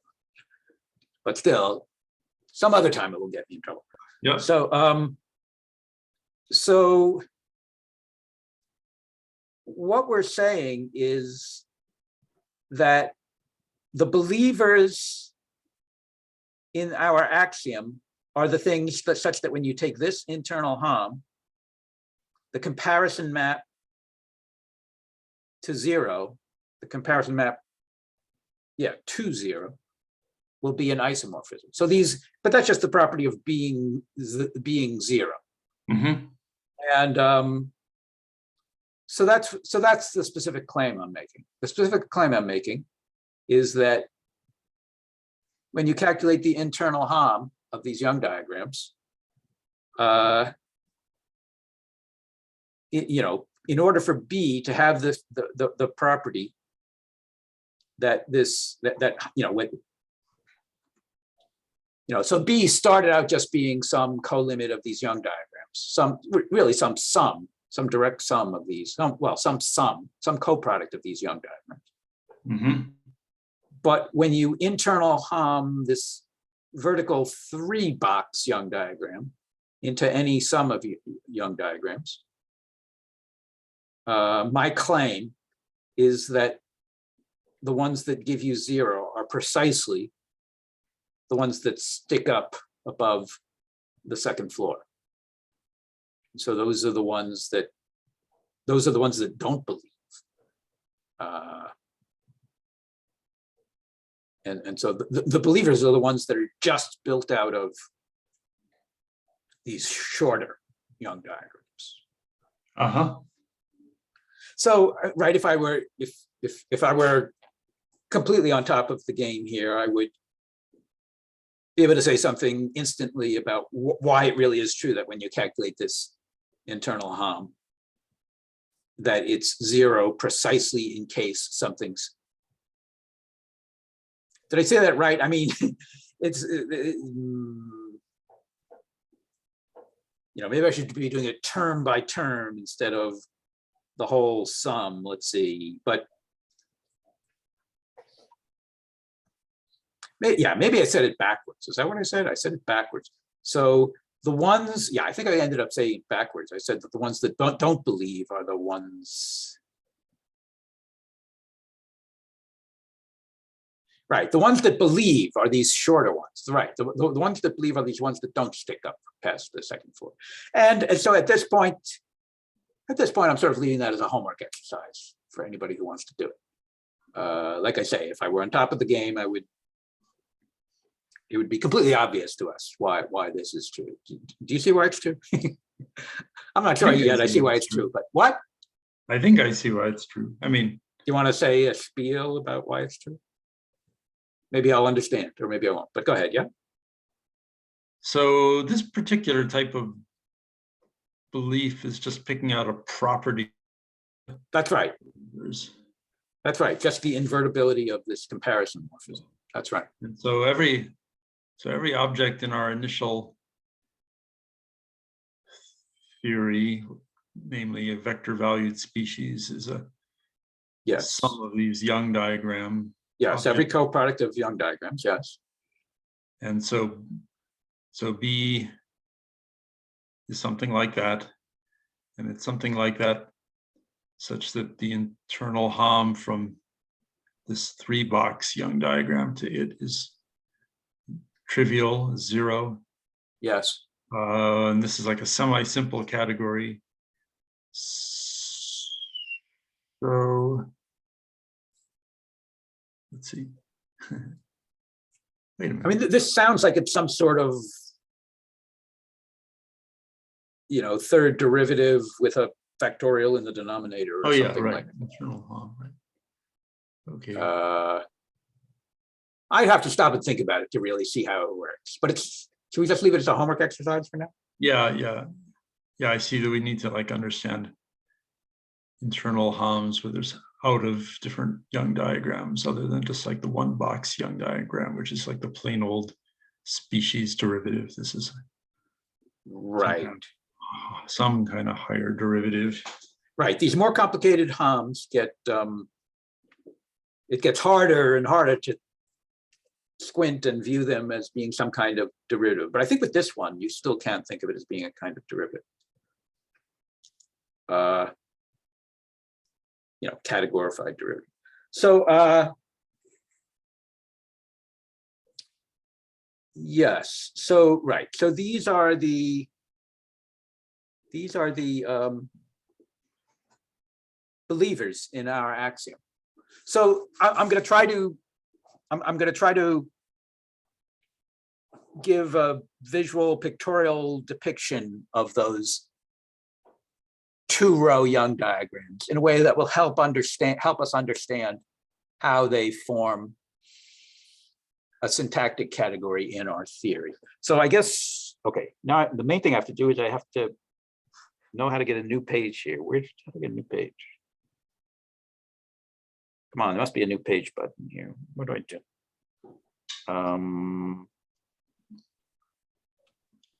My theory is that this is actually a paint program rather than a whiteboard program, and so that it. That's right. It's. Oh, so you think? So it doesn't feel the same need to get new pages. Yeah, but I thought there was. Let's see.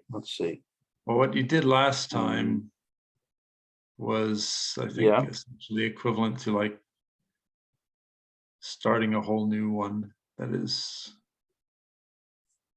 Click on that. Yeah, open, save, or print. I think you just click here where it says, okay. So I think, I know I don't think have things optimized, but I really thought that I had some way that I could get another page. But all right. Since I don't know what I'm doing here, I'll try what you said. I'll try saving this one. That's a really bad way of doing it, but I'll try it. So you're saying today's date is what? The 11th. The 11th.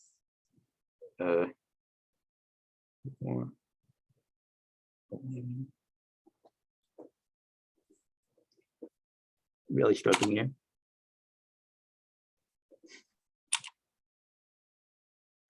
Sorry.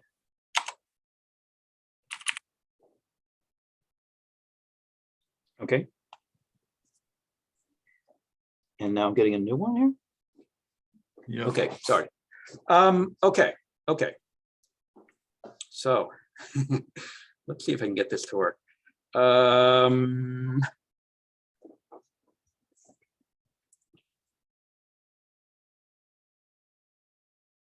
Yeah, this should remind you of pictures that you've seen before, but let's draw this. It's something like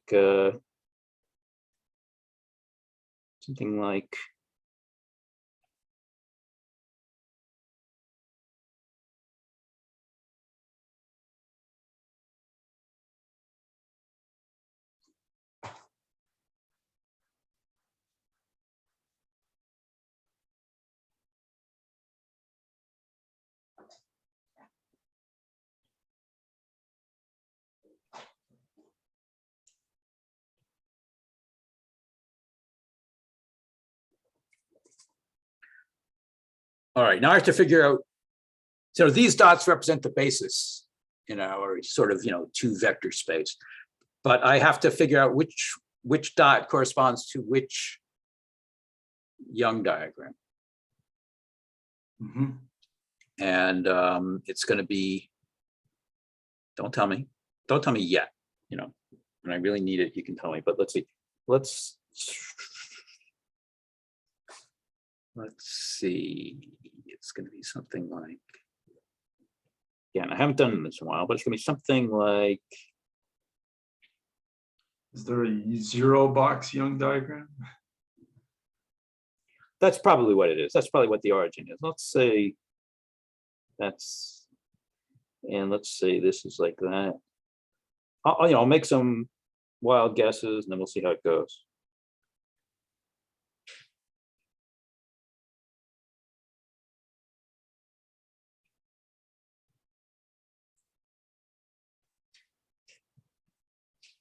And then this one would be,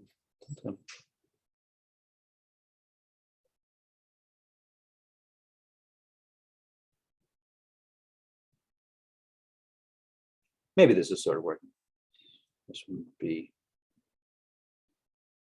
like that. And this would be,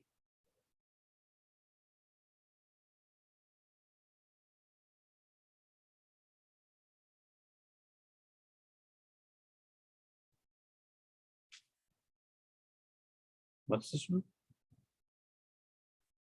So in the rows, we're ending up with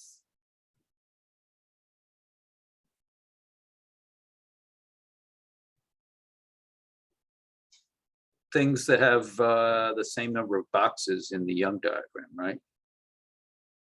Uh-huh. So, so it keeps on going like this.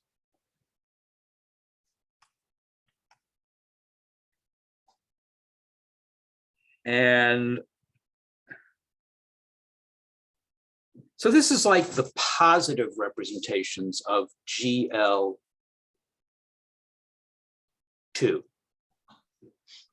Mm-hmm. Positive in the, I don't know what people actually call those, but it's only built up from X itself, not from the dual, not from the adjoint of X. Mm-hmm.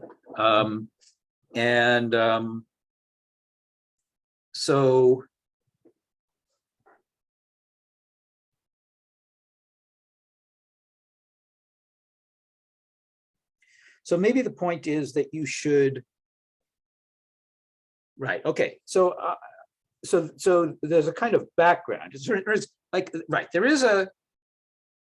We're not going to generate all of GL. We're not going to generate all the representations of GL2. We're only going to generate the positive ones, but I can show you where all the others are. So all the others are just, I'll put them in red. So where's it going to be? Did I do that right?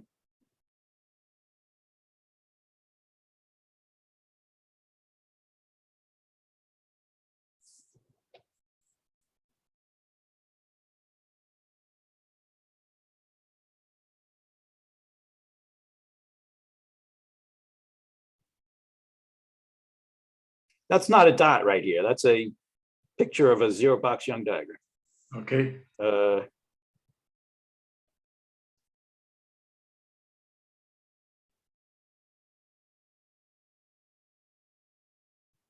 sort of see what's going on? So it's getting late, so we're trying to wrap up, but let me try to say a bunch of stuff before we quit. This is supposed to be useful for when we actually try to understand better what we're talking about in future installments.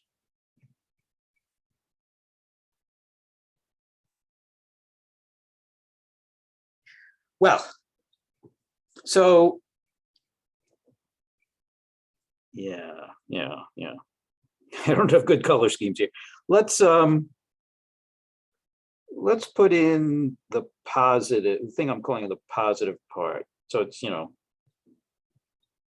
it's this part right here. Mm-hmm.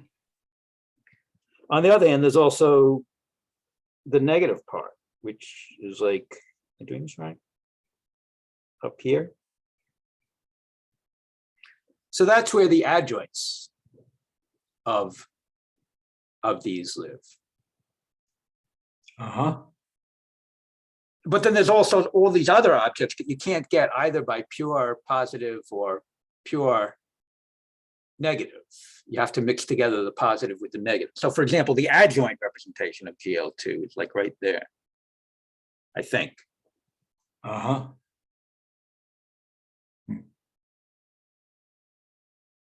Well, maybe I didn't quite say that right.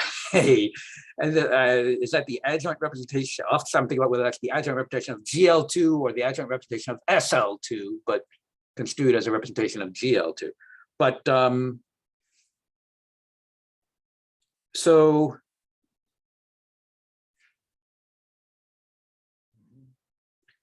all right, so let me try to tell you what's going on here. So there are two axes in this picture. There's a horizontal axis and there's a vertical axis here, okay? And do you know what the horizontal axis is and what the vertical axis is? Nope. All right, it's something like, I want to say something like, this is, the vertical axis is like GL1. And the horizontal axis, which is hard to write in here because I have the picture so screwed up. I'll have to have much better versions of this picture. So, right, I mean, so this vertical axis is doubly infinite, goes up and down. But this horizontal axis has a wall, a sort of reflecting wall, perhaps, goes this way. And maybe I should, it goes that way. And what is that? That's like, I'm thinking about whether I should call that SL2 or PGL2, or is it both of them or something like that? So yeah, okay, let's try to get, let's see. So we have GL2. Sorry, let me center that a little bit better. So what am I trying to say? There's GL2 here.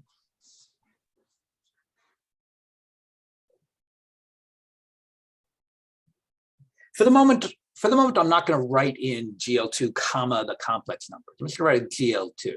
Okay. Because I mean, there's a philosophy that says that that's actually a more meaningful thing. But well, I'm not going to write that right now. I'm just going to write it as GL2. But if you want, you can think of this as all of these as living over the complex numbers.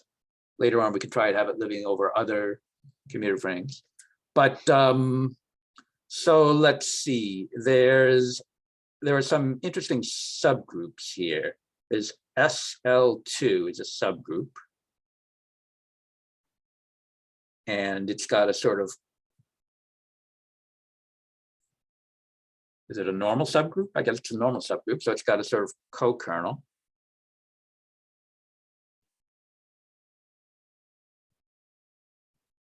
Which is what? I have to think about this. Well, I thought you were going to say it's GL1. Like yeah. What? I thought you were going to say it's GL1. Yeah, I think that's right. But then we also have what? We have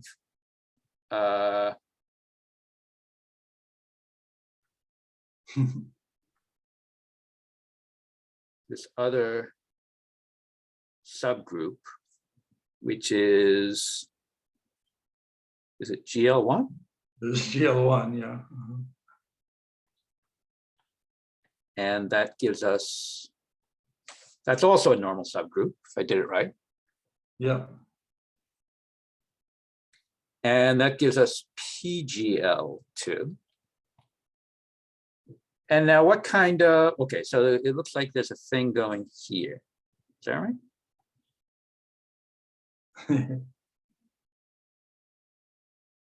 And there's a thing going here.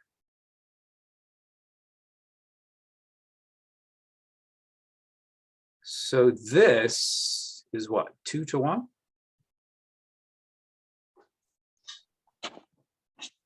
And this is also 2 to 1.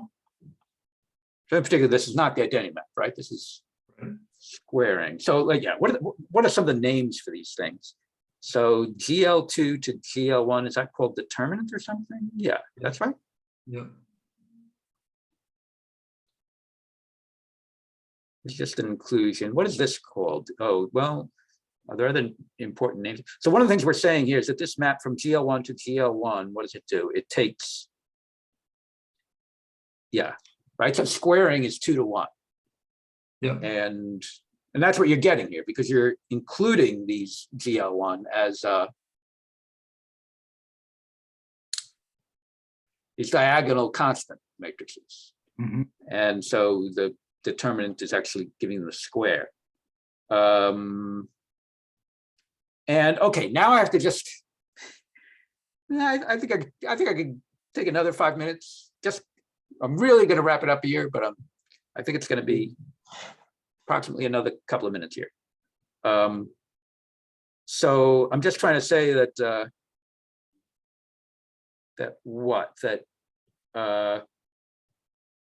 well, I'm trying to get straight the algebraic versus the geometric dimensions, right? So we've got a grid here, and it looks like,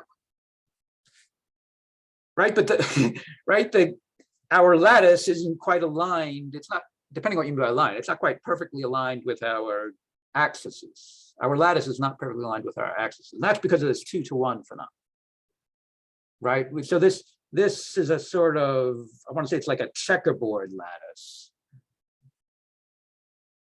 but that's included in a chess lattice, right? I mean, so like, what are we trying to say? So okay, so we're looking at the representations. See, I mean, should I be looking at,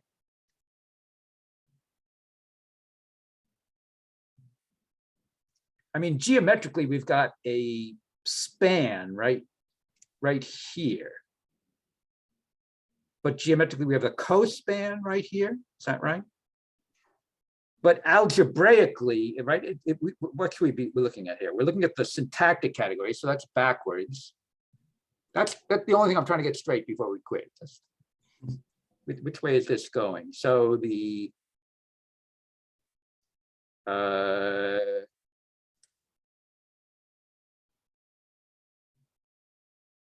mean, let's see. We have GL2 mapping into this Cartesian product. And that is 2 to 1, or is that 4 to 1 or something like that? What am I trying to say here?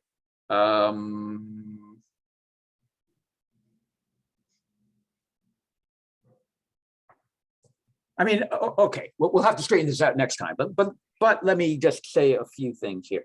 If you look at this row here,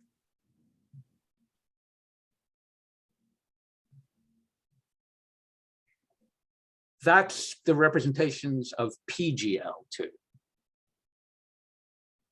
So that, yeah, that inclusion of syntactic categories is, you know, the thing that's, you know, it's going in the algebraic direction on this arrow here. See, PGL2 is right.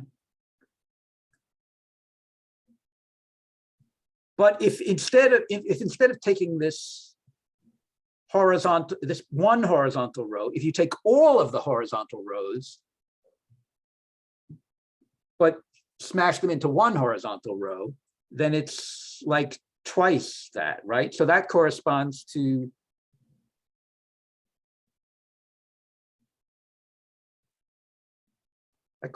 going backwards on this arrow. Is that right? Yes, yes. So I think what we're saying is that, right, there's sort of like, there's this cospan right here. That's right. It's that cospan right there. But algebraically, right, geometrically, it's a cospan. But algebraically, it should be a span. Is that right? And that's like a relation. So we're saying that, right, the projection, right, when you project these representations of GL2, you project them onto these two axes. You project them onto the SL2 axis and you project them onto the GL1 axis. And that's what this picture is depicting here. It's depicting how to project. We'll have to clarify this much better for next time. But that's what this picture is supposed to be doing. We have this cospan of groups here. So geometrically it's a cospan, but algebraically it's a span. And it's actually a relation because these are monics or something. So somehow geometrically they're monics. I'll have to think about it. But we get these given a representation of GL2, given a dot in this checkerboard grid, it projects onto the SL2 axis. So I guess this, so this should be labeled the SL2 axis. Mm-hmm. And this is the GL1 axis. So right.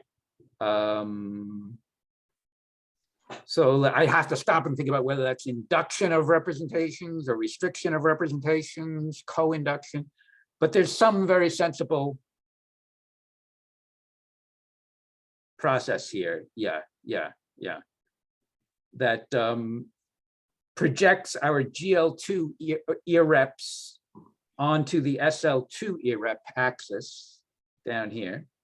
And this complementary thing projects the GL2 irreps onto this GL1 irrep vertical axis. And this picture is going to help us understand the believers in the multiple theories that we're trying to understand. We're trying to understand, all the relationship between these believers. And this is just a picture that we're beginning to sketch out to help us understand what the believers are. And we'll just have to kind of leave it there for now because we're already, it's already 6:40. Yep. So you want a theory. One thing we should have is like a theory for each of those groups. Yes, that's right. That's right. That's right. We're interested in the syntactic category of each of these. We're interested in combining these syntactic categories in various ways. So it looks, like, I mean, there are gluing processes, co-gluing processes. There's a lot of ideas hidden in this very sloppy picture that should become a much less sloppy picture when we draw it more carefully. But we'll just have to kind of leave it here for now. Okie doke. Yeah, that sounds fun. Okay, so for the first part of the discussion, I have lots more things to say about that, but I think I'm going to try to say a lot of that in email. We'll see how it goes. I'm never very good at email, but we'll see how it goes. Yep. But okay, so thanks a lot. Okay, great. Okay, I'll see you. Yep. Bye. Yeah.